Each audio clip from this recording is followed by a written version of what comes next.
I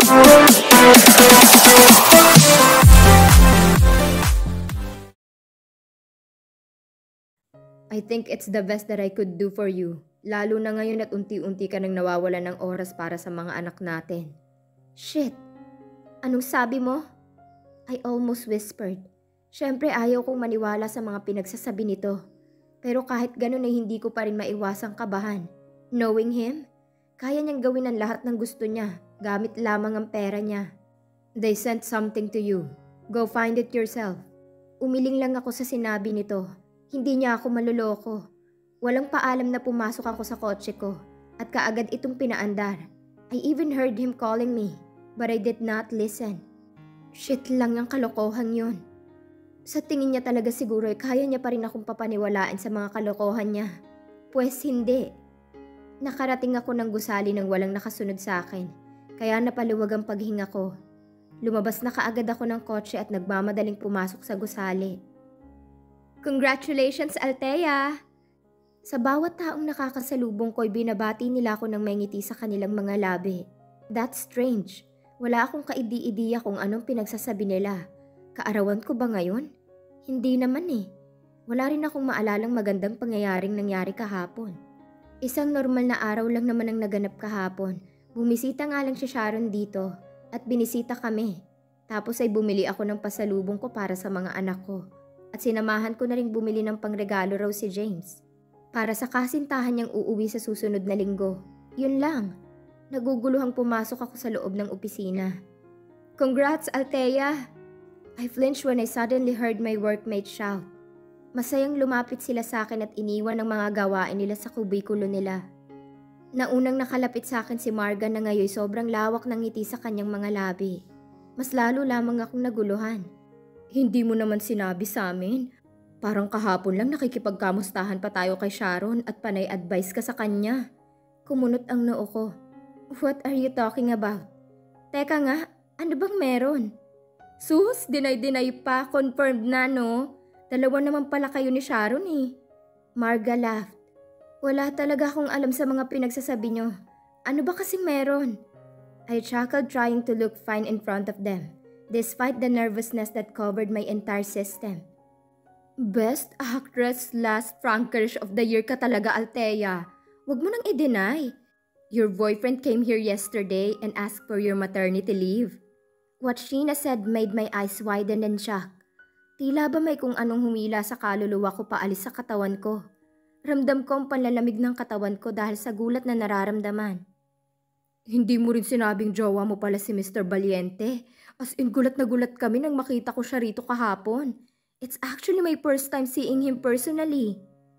No, shit. Ma'am, wait. We can ask our boss first before... Hindi ko na pinansin ang babaeng nakasunod sa akin at sunod-sunod na kumatok sa pinto ng opisina ng lalaking yon. Hoy, Valiente! Pagalit kong sigaw. Buisit, wala na akong pake kung mag-iskandalo ako rito o kung mapahiya ako. Hindi ko na talaga kayang kontrolin pa ang sarili ko dahil sa sobrang galit sa lalaking yon. Pinahiya niya ako. Sino pang matutuwa roon? Ma'am, wait! Akmang hahawakan ako ng babae na sa pagkakaalam ko ay bagong sekretarya ng kumpanyang ito nang biglang bumukas ang pintuan. Bumungad doon ang bastardong lalaking nagpahiya sa akin. Hindi man lang ito nagulat sa pagdating ko na para bang inaasahan niyang pagpunta ko rito. Maya-maya pa'y inilipat nitong kanyang mga mata sa babaeng nasa likuran ko at sinenyasan nitong umalis. Sumunod naman ito kaya naiwan na lang kaming dalawa. Matalim ko itong tiningnan ngunit imbis na matakot ay ngumisi lang ito. Han, you didn't tell me that you would come. Hindi tuloy ako Bakit mo ginawa yon? I cut him off. Bahagyang kumunot ang noo nito. The what? Damn him. Don't play the innocent with me. Wala ka na ba talagang ibang magawa kundi ang siraan ako? Ipahiya sa harap ng publiko? I shouted angrily. He did not answer me and without warning he held my arm and pulled me inside his office before closing the door using his other hand. Pagalit kong inalis ang kamay ko galing sa pagkakahawak niya at masama itong tiningnan. Now tell me, paano mo aayusin ang kagaguhang ginawa mo? I exclaimed. Shit lang. Sa tuwing tinitingnan ko ang mukha niya, wala akong ibang nakikita, kundi isang demonyo. Kumukulo talaga ang dugo ko sa lalaking to. Nakipagtagisan ito ng titig sa akin, at kalaunay nag-iwas din kasabay ng pagkawala nito ng isang buntong hininga. Tinalikuran ako nito pagkatapos ay naglalakad pabalik sa kanyang mesa. Wow! He might be celebrating because he already ruined me. Iyon naman talaga ang pakay niya, hindi ba? Ano? Hindi ka magsasalita? Shit! Ayusin mo ang gulong ginawa mo! I shouted. Hindi gulong ginawa ko, Althea. He replied in his low-pitched voice. I faked a laugh. Hindi? So ano yon? Tulong? Ano bang klaseng utak ang meron ka, ha? Wala na akong pakialam kung mapaos man ako kakasigaw dito. Ang gusto ko lang ay mailabas ang galit ko sa lalaking ito. Tumigil ito sa paglalakad at humarap ulit sa pwesto ko, habang abala ang kamay niya sa pag-aayos ng manggas ng kanyang damit, na tila ba'y parang masaya pa siya sa ginawa niya. You dared me. He grinned and made my lips slightly parted. Ano sabi niya? Are you out of your mind? Hindi ako nakikipagbiruan sa'yo, okay? Upon hearing me, he then crossed his arms and rested himself on the wall while facing me. Me neither. His face was covered with seriousness, but his voice sounded sarcastic. Hindi ko alam kung naglolo ko ba ito o ano. Mas lalo lang ikinalala ng inis ko. I badly wanted to walk towards him and punch him hard on his face, but something inside me stopped me from doing it. Ano bang problema mo? Bakit pa sobrang laki ng galit mo sa akin para ipahiya mo ako sa mga katrabaho ko? Iyon bang gusto mong kapalit sa mga tulong na nagawa mo sa akin noon? Kung ganon, di sana'y sinabi mo sa akin at nang mabayaran kita. Alam kong nagsisisi ka sa mga Wait. Bakit napunta tayo sa usapang yan, Althea? I already told you. I regret saying those things to you. I didn't mean it. He cut my words. Then why are you doing this? Bakit kailangan mo akong ipahiya? You know my work isn't just like yours. He nodded. I know. That's why I requested your boss to keep it private, and they agreed. Damn, I don't care. Siniraan niya pa rin ako. Ano na lang ang mukhang ihaharap ko sa mga katrabaho ko roon? I even said to them that I don't like to have commitment with someone tapos bigla na lang ganoon. They might think na wala akong isang salita. Why are you doing this? I'm not doing this for myself. I'm doing this for you, Althea. I want you to at least rest after almost 5 years of working. Just 9 months rest for yourself and for our kids. They want to spend more time with you. I lost for words. Wala akong intensyong ipahiya o siraan ka. I don't have any choice but to do it. I was just worried after seeing you last time in that place. Forcing yourself to stand properly in front of the camera. Pagpapatuloy nito. Palihim akong napalunok, lalo na nang mapansin kong paghakbang nito papalapit sa aking pwesto. Kaya wala sa sariling napaatras ako. I felt it again, that familiar feeling whenever he is near. Bago pa man ito tuluyang makalapit sa akin, ay kumilos na ako at lumapit sa pintuan ng silid upang sana'y umalis na nang marinig ko itong nagsalita. Tumawag ang mga anak natin kanina at sinabing gusto kanilang makausap. Kaso naka-off ang cellphone mo. Kaya sinabi ko sa kanilang pupunta tayo sa probinsya bukas. Kaya bukas na bukas susunduin kita sa kondo mo. No need. Kaya ko nang mag-isa.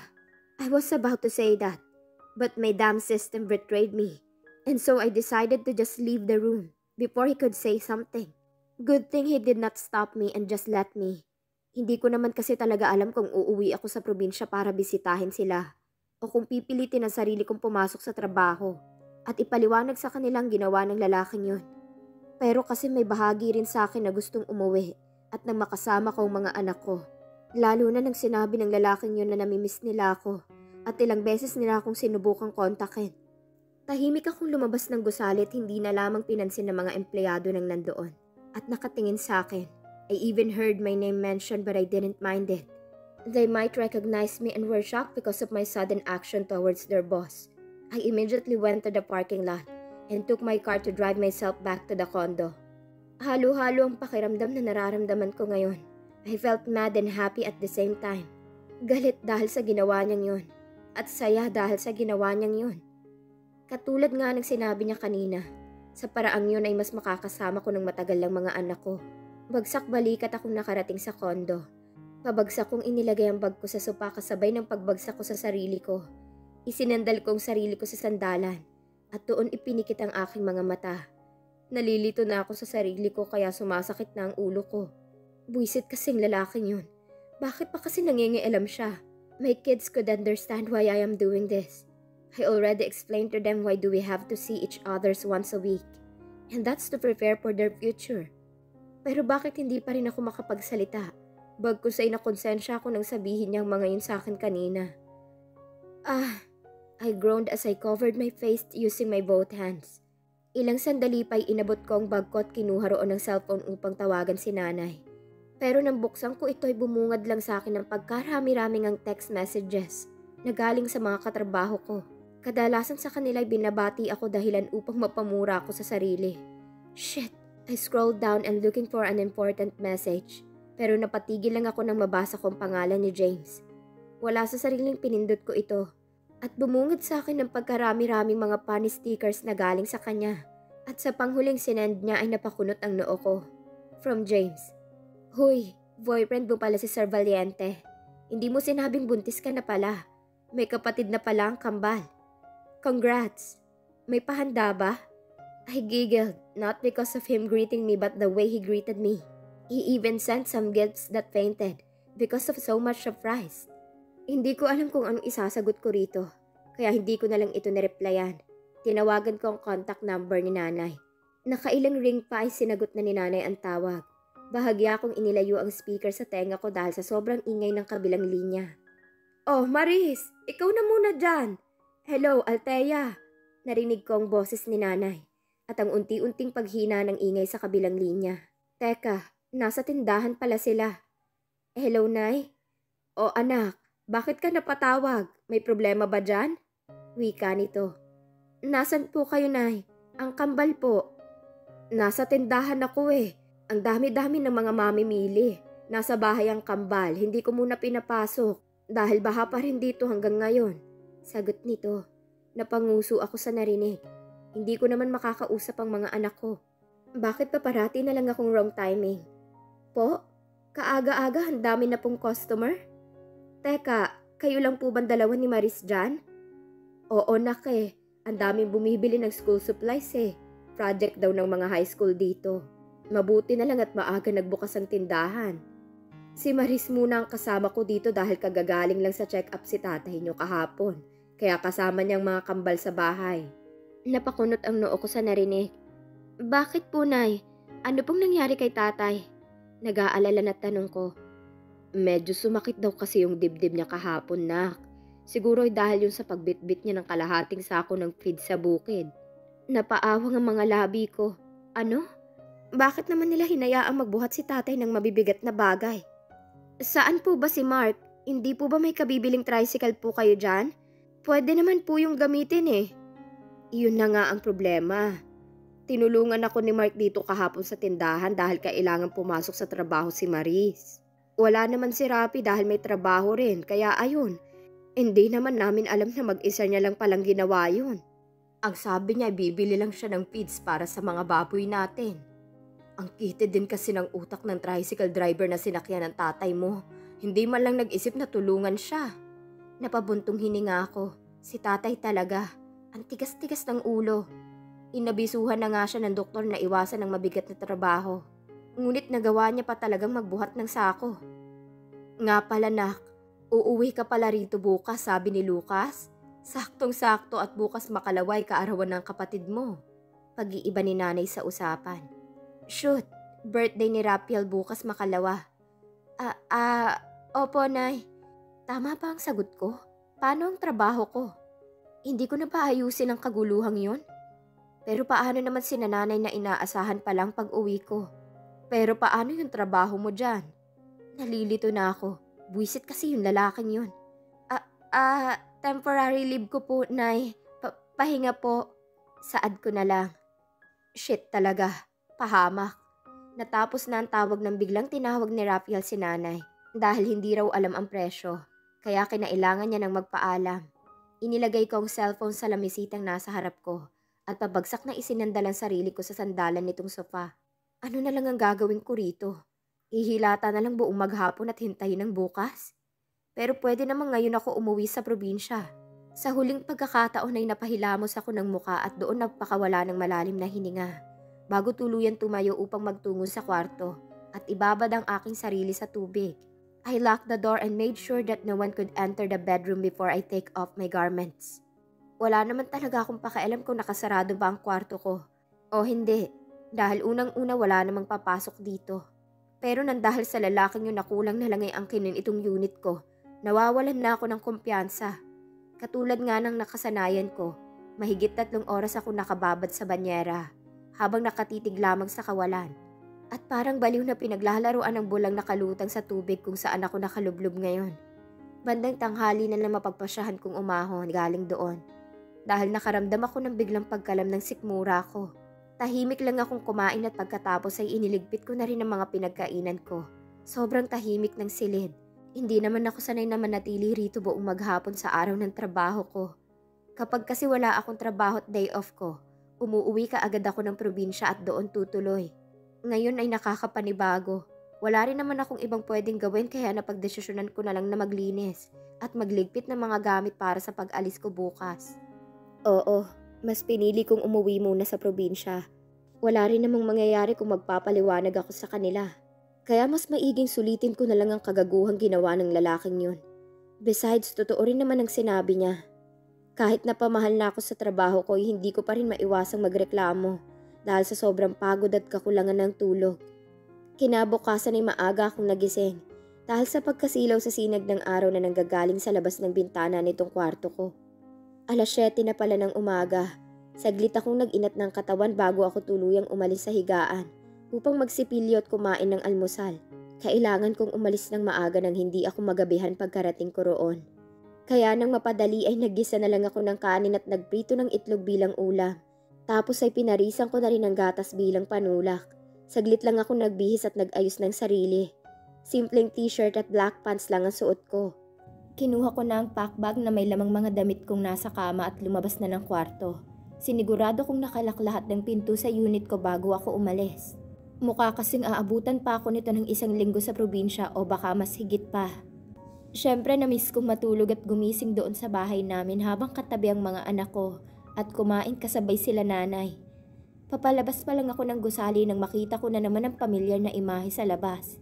Habang nakatungo at mukhang tinitingnan ng kanyang suot na relo. Nakasuot lamang ito ng casual na damit. Doon ko lang naalalang huling sinabi nito kahapon. Kaya bukas na bukas ay susunduin kita sa kondo. I unconsciously grasped the straps of my bag. Naiinis na talaga ako sa ginagawa nito. Shit, sino bang hindi maiinis? Araw-araw na lang siyang nagpapakita. Kota ko na nga ang linyahan nito. Bago pa man ako mapagkamalang baliw dito ay nagsimula na ako maglakad papalabas. Plinano ko talagang magmadali at nang hindi ako nito mapansin, lalo na at mukhang may pinagkakaabalahan ito. Finally, but to my disappointment, he noticed me. What do you expect, Althea? Maaaring tarantado siya pero hindi siya tanga katulad ng iniisip mo, okay? So pinanindigan niya pala talaga yung sinabi niya kahapon. Oh well, nagsasayang lang siya ng oras. Wala akong planong sakyan ng kalokohan niya this time. Althea, where do you think you're going? I just ignored him and continued walking. Nagtungo ako sa kotse ko at binuksan ito gamit ang susi ko. We can use my car. Narinig ko itong nagsalita sa likuran ko. No, I have my own car, I answered. But it's better if we will use the same car to arrive there early. I can drive fast.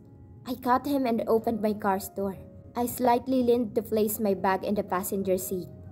What? No, that isn't safe, Althea, he complained. Alam mo naman pala, I whispered. Let's use my car. Palihim akong natawa. Ano? Ito na naman ba ang pag-aawayan namin? Isang walang kwentang bagay na naman na mauuwi sa sigawan? I know how to drive, I just said and entered the car. But it's better if we will going to use my car, so that I could make sure that you're really safe, he insisted. Palihim akong napairap at tuluyan ng hinila pa sa rampinto ng kotse. I glanced at him for the last time before starting the engine. He was just staring at me as if he really sees me, as if there is nothing between us. The window glass is tinted and there is no way he could see me. Napailing na lang ako at pinaandar na ang sasakyan upang sana'y umalis. Ngunit sa gulat ko ay hindi ito gumana. Tinapakan ko na ulit ng tinapakan, ngunit ganoon pa rin ang nangyari.